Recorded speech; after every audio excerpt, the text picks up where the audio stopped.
Ce qui change aussi entre la vie de chasse et la vie d'élevage, évidemment, c'est le chamanisme, à la fois la position du chaman dans sa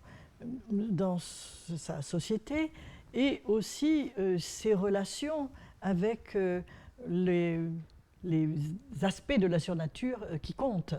Alors, quand c'était la vie de chasse, bien sûr, le chaman était au centre des rituels de renouveau, qui sont comme toujours, Hogarth l'a bien montré, les rituels les plus importants dans la vie d'une société, les rituels de renouveau.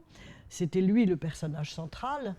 Et il va se passer que dans la vie d'élevage, étant donné que c'est avec les ancêtres qu'il a affaire, le rituel n'est plus dirigé par le chaman, il est dirigé par les plus vieux du groupe, par les aînés des groupes. Alors les aînés non seulement des lignages, mais de tous les groupes qui vivent sur un même territoire, parce que jamais les territoires ne sont monoclaniques. Il y a toujours des groupes, des clans ou des fragments de clans qui sont alliés sur un même territoire, et quand ils nomadisent, ils nomadisent aussi de façon complémentaire et organisée. Mais en tout cas, c'est pour dire que les rituels de renouveau se font avec les aînés des différents groupes qui sont rassemblés sur ce territoire, et ce sont eux qui dirigent le rituel, qui font des libations, qui disent toutes les prières dont j'ai parlé tout à l'heure, et qui respectent les ancêtres, et puis qui après vont partager la viande collective, la viande de festin. Mais les parts de viande, enfin les animaux qui sont tués alors, doivent bouillir entiers, chacun dans un chaudron. On ne se mélange pas avec l'animal du voisin.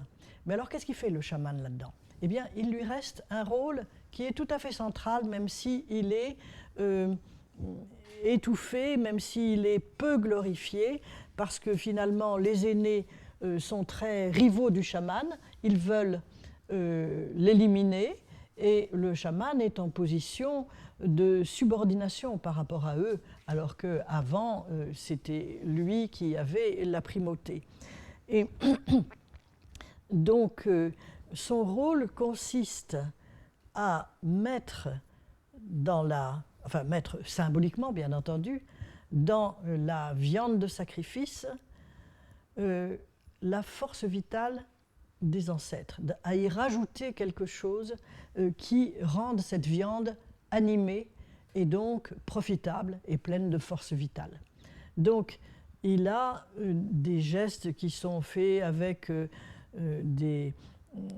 à la fois des choses odorantes, des prières, des gestes, enfin des choses comme ça, mais qui sont uniquement concentrés sur l'introduction de la grâce des ancêtres, parce qu'on n'appelle plus ça de la même façon, on n'appelle plus ça la force vitale qui va se transformer en chance pour les chasseurs, mais on appelle ça la force vitale qui va permettre que les troupeaux soient féconds, que tout ça aille bien, et que la famille n'ait pas de maladie.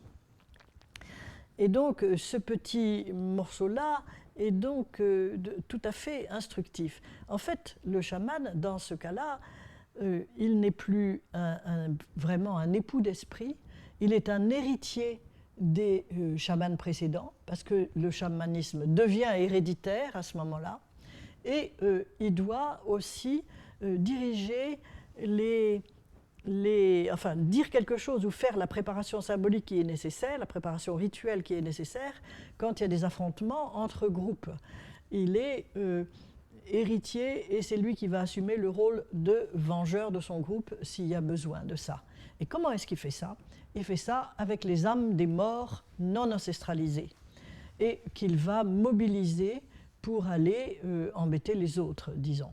Parce que les morts non ancestralisés sont toujours extrêmement précieux pour ça. Et le chamanisme va trouver là-dedans, finalement, une façon de se renouveler, mais je voulais dire aussi que ça se marque par des différences dans le comportement rituel également, parce qu'il est héritier. Alors il y a plusieurs variantes, bien entendu. Il peut être simplement héritier des chamans prédécesseurs, mais l'héritage, il peut passer aussi bien par les femmes que par les hommes. Ce n'est pas forcément un héritage linéaire et automatique. Et surtout, très souvent, on va dire qu'il hérite de l'épouse surnaturelle de ses prédécesseurs, parce que les esprits aiment toujours dans la même famille. Bon, on dit ça comme ça, bon, ce qui est assez drôle, mais enfin, les femelles des espèces cervidées aiment toujours les chamans dans la même famille. Donc c'est une façon de récupérer l'idée d'héritage. Mais on voit que dans leur relation avec les âmes des morts qu'ils veulent mobiliser, par exemple pour aller nuire aux autres groupes, ils sont dans une position tout à fait intermédiaire. Parce que d'une part, ils vont incorporer les ancêtres en tant qu'étant leurs héritiers, ces ancêtres chamans. Et c'est pour ça que le costume n'est pas cousu sous les aisselles, parce qu'ils sont supposés les absorber par là. Et il y a même des costumes de chamans qui ont dans le dos tout un tas de petites figurations d'ancêtres. Et les ancêtres, ça vous pèse sur le dos. C'est un poids, c'est le poids de la hiérarchie, du passé, des obligations, etc. Et ils n'aiment pas trop ça. Mais ce qu'ils font par ailleurs, c'est qu'ils vont incarner, et alors je voudrais bien faire la différence entre incarner et incorporer. Avant, ils incorporent leurs ancêtres pour être plus forts, mais quand ils ont, donc ils les ont avec eux pour toutes leurs opérations, mais après, quand ils incarnent une âme de mort, d'une certaine façon, elle est en eux aussi, mais on ne dit jamais qu'elle passe par leurs aisselles. Ils l'incarnent, ils la représentent, l'âme de mort, et il va faire un petit dialogue avec elle pour essayer de la consoler. Alors, il fait à ce moment-là les questions et les réponses, parce que l'âme de mort, il va d'abord la dorloter. Quelquefois, elle est représentée sous forme de figurine et on lui fait des robes. C'est à peu près toujours des femmes, parce que c'est les femmes qui soit meurent en couche, soit se suicident parce qu'on leur a imposé un mari qui ne leur plaît pas, bon, enfin, des choses de ce genre. Et les femmes frustrées et vengeresses, c'était ce qui intéressait Madame Falk d'ailleurs au départ, c'est terrible parce qu'il peut leur arriver de mourir. Comme elles savent qu'il y a une possibilité que leur âme soit réutilisée un jour, elles ne sont pas trop tristes, elles se disent « je reviendrai sur Terre ». Et en attendant, comme âme de mort, je vais me régaler à aller embêter tous ceux qui m'ont embêté pendant ma vie. Et donc il va essayer de les canaliser et il les incarne et d'une telle façon qu'il les a aussi dans son corps. Ils expriment leurs gestes, leurs plaintes, mais il s'adresse à elle aussi. Donc il joue les deux rôles. Il est à la fois le mort et lui-même. Alors, si on se reporte aux catégories traditionnelles depuis Héliade, Luc Deuche, Roger, etc., il est dans une position plutôt de posséder, si on définit ces catégories uniquement comme le chaman, celui qui va dans le monde des esprits, et le possédé, celui qui accueille des esprits dans son corps. Parce que là, les esprits sont effectivement supposés être dans son corps. Sauf qu'il n'est pas du tout possédé par eux. Ce n'est pas du tout de la possession. Mais en tout cas, son comportement physique va être tout à fait différent. Il n'a plus à bondir, à sauter, il n'a plus à se trémousser de l'arrière-train, ni même à faire semblant d'être en rut. Ah oui, j'avais oublié de dire que l'on voit très bien dans le maniement du tambour, autrefois, chez les chasseurs, qu'il est joué de bas en haut. Le battoir est comme ça, et on le frappe, on le tient contre la poitrine, et on le frappe de l'extérieur. Ça n'existe plus. Ils en arrivent même à enfin, ils ont des petites habitudes, bien sûr, ils peuvent conserver ça, mais le tambour n'est plus le représentant de quelque chose d'important pour eux. Et tout se va passer dans leur corps. Et à ce moment-là, qu'est-ce qu'ils font? Ils tremblent. Et c'est toujours, le tremblement, c'est la représentation de la présence dans le corps d'un esprit. Donc tout cela se met à trembler. Et dans ce sens-là, ils sont assez proches de certains possédés. Alors, il y a évidemment pour ces questions-là les termes de transe, le terme de transe et d'extase. Extase avait été utilisé par Eliade. On voit que Gilbert Rouget a rejeté le terme d'extase parce qu'il a dit l'extase, c'est silencieux et statique, tandis que la transe est dynamique et sonore. Bon, alors ça, si on veut, c'était, je pense, autre chose en Grèce antique, l'extase, mais la transe, alors, moi j'ai commencé par faire comme tout le monde, par répéter finalement transe, ceci, cela. Et puis, je me suis rendu compte que ça correspondait à rien du tout. D'abord, il n'y avait pas de terme correspondant, ni même aucun terme psychologique pour qualifier ces moments-là, ni dans un sens, ni dans un autre. Je me suis rendu compte aussi que les usages du terme de transe étaient des plus variés. Ça pouvait être il a un orteil qui se recroqueville, il a les yeux exorbités, il a de l'écume qui sort par la bouche, il est complètement crispé, mais ça peut être aussi, il est en état de concentration extrême, ou bien alors il tombe dans les pommes. Quelque chose d'absolument incroyable, ça ne voulait rien dire. Et j'ai fini par l'abandonner tout à fait, mais je ne l'avais gardé que à propos justement de ces incorporations, parce que là, en disant « il tremble », alors bon, ça a été souvent appelé transe, mais pour le reste, je n'en avais pas du tout besoin. Et puis aussi pour les mouvements du corps, les mouvements beaucoup plus violents, eh bien, ils avaient tous une explication indigène qui était beaucoup plus logique. Il saute parce qu'il fait comme un renne, ou comme un élan, parce qu'en ce moment, il est supposé être un élan qui va épouser une femelle élan pour permettre aux chasseurs d'avoir du gibier. Bon, donc, je n'avais pas du tout besoin de ça, et c'était une conduite rituelle qui pouvait faire l'économie de toutes les interprétations psychologiques.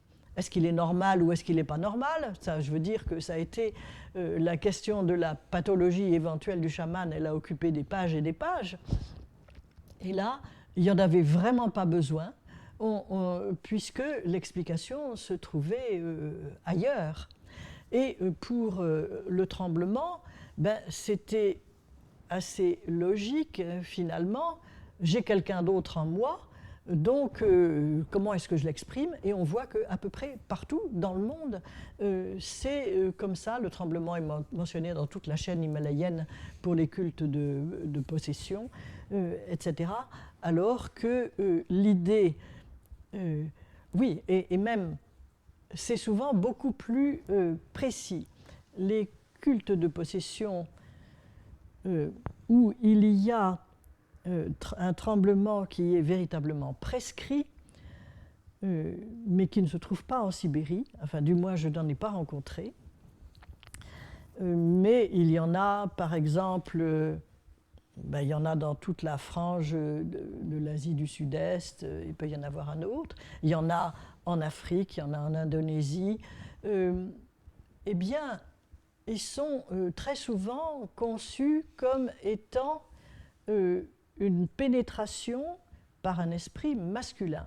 Et alors c'est comme ça depuis les Yoruba jusqu'à d'autres populations d'Indonésie, etc. Et en fait, ce sont des esprits masculins qui, au Sénégal aussi, chez András Jempleni, etc., qui, en Corée aussi, où le terme c'est véritablement pénétré, l'esprit pénètre, et il pénètre par où? Vraiment par, disons, les endroits intimes des femmes, par lesquels elles se font aimer, disons.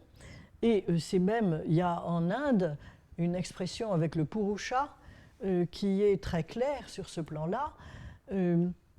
Ça veut montrer que c'est la relation inverse de la relation chamanique, c'est-à-dire une relation quasi matrimoniale, mais dans l'autre sens, où ce n'est plus un homme avec une femelle esprit, mais c'est le contraire, un esprit avec un humain femelle, qui quelquefois est une véritable femme, mais qui peut être aussi un homme qui est considéré comme une femme. C'est comme ça que, par exemple, en Birmanie, les possédés qu'a étudié Bénédicte Bras de la Perrière, les Nak, les Nagédo, sont appelés épouses de Nak, qu'ils soient hommes ou femmes d'ailleurs.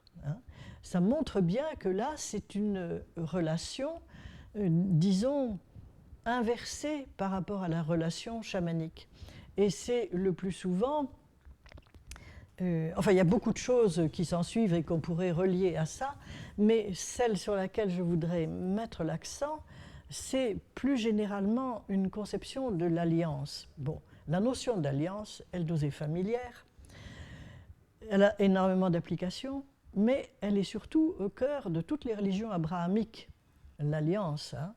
Et on sait que Yahvé était le mari de son peuple, que l'Église, enfin que le Christ est l'époux de l'Église, que Allah est l'époux de la Oumma, et donc c'est un concept qui n'est pas du tout étranger même à nos cultures, puisque il est central dans toutes les grandes religions, même si il n'est pas seul, parce que la plupart du temps, ces époux ne sont pas des époux de femmes particulières, mais de collectivités, qui sont donc considérées comme féminisées, d'une part, et que,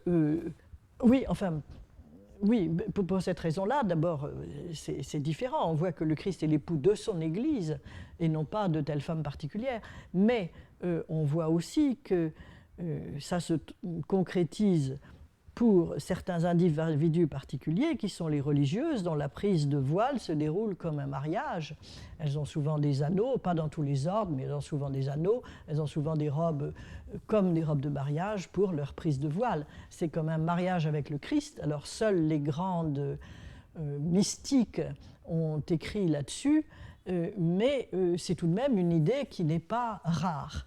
Alors simplement, il faut voir, et ça pose des tas de questions sur le genre, ça, et une anthropologie du genre, parce que l'inversion est quand même radicale. À partir du moment où le partenaire matrimonial est l'être surnaturel, divin, comme on veut, et le partenaire humain, c'est lui qui est dans la position de femelle, de femme, eh bien, il est infériorisé, il est sous la dépendance, il doit respect et obéissance. Alors que, dans le sens contraire, c'est le chaman qui, dans le fond, il n'est non pas le maître, comme on l'a dit souvent, enfin c'était la terminologie de Héliade et puis aussi de Luc de Heusch, le chaman maîtrise ses esprits alors que le possédé les subit. Je pense que ce n'est pas exactement ça. C'est qu'il y en a un qui est en position de mari et l'autre qui est en position d'épouse. Donc c'est là que ça change, c'est vraiment une question de genre. Alors le débat avec Rouget, finalement, Rouget s'est bien rendu compte, après qu'on en a beaucoup parlé, et je l'ai vu très très souvent jusqu'à la fin de sa vie, même. Je me souviens que je suis allée lui souhaiter son 100e anniversaire chez lui, au bout de ses 6 étages, là. Et il était vraiment toujours très vif d'esprit, très, très, très, très bien. Et il ne m'en a jamais voulu. Mais alors Luc de Heusch, lui, il avait été tout à fait fâché que j'attaque la transe. Il n'était pas le seul, d'ailleurs. Il y avait Hultkrantz, le Suédois, qui a dit « ça y est, les vilains dieux parisiens de Madame Amaillon qui sont en train de bousculer Eliade ». Bon, c'était très drôle. Et du coup, il m'avait fait mettre dehors de la revue Chaman de Budapest. Oui, parce que j'étais dans le comité de rédaction, il m'a fait mettre dehors. Mais bon, c'est pas grave. Et j'avais écrit un article qui s'appelait « Pour en finir avec la transe et l'extase », auquel Luc de Heusch a répondu par « Pour en revenir à la transe ». Oui. C'est terminé comme ça, mais bon, c'était pas méchant non plus. Et je dois dire que ça s'est transformé après, un petit peu plus tard. Je ne sais pas si vous avez vu passer un livre qui s'appelait « Les chamans de la préhistoire » par Jean-Claude et David Lewis Williams, qui interprétait toutes les peintures de Lascaux et les autres peintures préhistoriques en termes de chamanisme. Donc les gens, les chamans venaient là, ils mettaient leurs mains contre les parois, ils passaient de l'autre côté, etc. Et tout ça était fait en état de transe. Et alors, moi, les archéologues m'avaient dit, écoute, il y avait des archéologues qui m'avaient dit, des préhistoriens, on ne peut pas, nous, écrire un compte-rendu parce que c'est Claude qui a les clés, mais toi, écris un compte-rendu pour dire que ça ne tient pas debout. Alors, j'ai écrit ce compte-rendu et ça m'a valu un courrier absolument monumental, alors, soit de gens qui n'étaient pas du tout contents, soit de gens qui, au contraire, étaient très heureux que quelqu'un l'ait fait. Parce que David Lewis Williams, il disait, il y a 40 000 ans, les gens étaient exactement comme aujourd'hui. Ils commencent par voir des hallucinations géométriques, et puis au bout d'un moment, ils finissent par voir des animaux. Alors, bon, comme dans les grottes, on commence par avoir des dessins géométriques, et puis ensuite on a des animaux. Bon, ça n'allait pas du tout.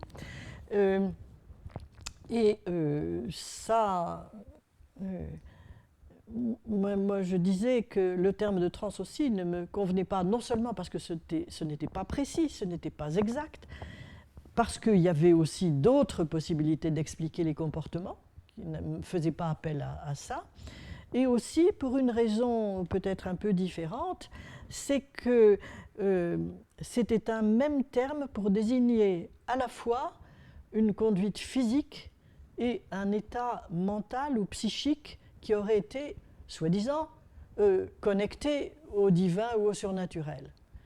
Alors moi, là, je ne marchais plus du tout, parce que je trouve que c'était à ce moment-là d'un déterminisme total.